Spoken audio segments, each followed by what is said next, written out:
नमस्कार दोस्तों, मैं आपका एम चैनल में आपका स्वागत करता हूं। आज हम बात करेंगे आरबीआई के नए फैसले के बारे में। संजय मल्होत्रा जी ने आज रेपो रेट जो है घटाकर 0.25% से घटाया है। बेसिकली पहले जो रेपो रेट जो था बेसिकली 6.5% का था, अभी रेपो रेट को कम कर दिया गया है 0.25% से।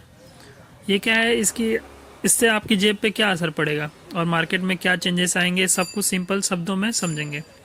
तो पूरा बने रहें और लाइक शेयर करना ना भूलिए। सबसे पहले रेपो रेट होता क्या है। जब भी बैंक्स को आरबीआई से शॉर्ट टर्म लोन लेना होता है, उन्हें एक इंटरेस्ट रेट देना पड़ता है। इसी रेट को बोलते हैं रेपो रेट। अगर आरबीआई का रेपो रेट बढ़ता है तो बैंक के लिए लोन लेना महंगा पड़ता है, और रेपो रेट कम होता है तो बैंक को सस्ता लोन मिलता है, और यही अभी हुआ है। आरबीआई ने रेपो रेट 0.25% से कम किया है। इससे आपकी जेब पे क्या असर पड़ेगा।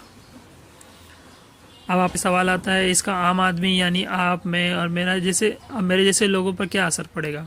लोन सस्ते होंगे। अब लोन पर्सनल लोन या कार लोन है तो इसमें इंटरेस्ट रेट कम हो सकता है और ईएमआई में भी थोड़ी कम हो सकता है।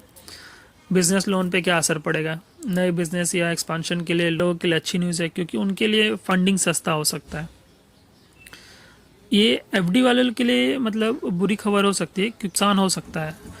एफडी पर जो इंटरेस्ट रेट मिलता है वो भी कम हो सकता है। तो अगर आप एफडी में ज़्यादा पैसा रखते हैं तो आपका कम रिटर्न मिल सकता है। इम्पैक्ट पड़ेगा और इकोनॉमिक ग्रोथ में क्या मतलब फ़ायदा होगा। जब स्टॉक मार्केट पे क्या इम्पैक्ट पड़ेगा, जब रेपो रेट घटता है तो इन्वेस्टर एक्साइटेड हो जाते हैं, क्योंकि कंपनीज को सस्ता लोन मिलता है तो उनका प्रॉफिट भी बढ़ सकता है। उसकी वजह से स्टॉक मार्केट बुलिश हो जाता है। और इसमें इकोनॉमिक में क्या फ़ायदा होता है। सस्ता लोन मिलेगा तो सब ज़्यादा ख़रीदारी करते हैं, नए घर नए बिजनेस स्टार्टअप होता है करने का सोचते हैं, जिससे इकोनॉमी को बूस्ट मिलता है। आज जो जैसे ही डिसीजन आया तो आप देख सकते हैं कि मार्केट में प्रॉफिट बुकिंग हुई है, तो उसके वजह से अभी मार्केट में आपको अभी गिरावट दिखाई देती रहेगी। तो अभी आप देख सकते हो कि मार्केट पहले उठा था अचानक से, फिर फटाक से पूरा जो रहेगा ना मार्केट में मतलब गिरावट हुई, क्योंकि प्रॉफिट बुकिंग हुई पूरी मार्केट में। अब आप देख सकते हो डॉलर का रेट भी अचानक से देख सकते हो कितने ऊपर से धड़ांग से नीचे गिरा है डॉलर का रेट भी। और आप पूछोगे कि मतलब क्यों गिरा है मार्केट, क्या मतलब क्या रीज़न है गिरने का। तो उसका कोई पर्टिकुलर रीज़न नहीं है, बट ये बोल सकते हैं कि मार्केट में जैसे कि प्रॉफिट बुकिंग हुई है उसकी वजह से मार्केट में गिरावट आई है।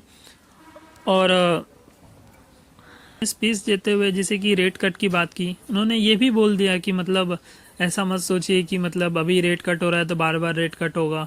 तो उसके वजह से मार्केट में गिरावट देखने को मिल रही है। और उन्होंने ये भी एक्सपेक्टेशन रखा है कि मतलब FY26 में ये इंडिया का जो ग्रोथ रेट होगा, जीडीपी जो होगा 6.7% से ग्रोथ रेट होगा। और उन्होंने एक्सपेक्टेशन भी दिया है कि मतलब Q1 से लेके Q4 में क्या क्या एक्सपेक्टेशन हो सकता है, इस बार कितना मतलब जीडीपी में ग्रोथ होगा, वो भी अपने हिसाब से उन्होंने एक्सपेक्टेशन दिया हुआ है। जैसे कि Q1 में 6.7%, Q2 में 7%, Q3 में 6.5% एंड Q4 में भी 6.5%। तो ये उन्होंने स्पीच में बताया इस ऐसे मौके पर।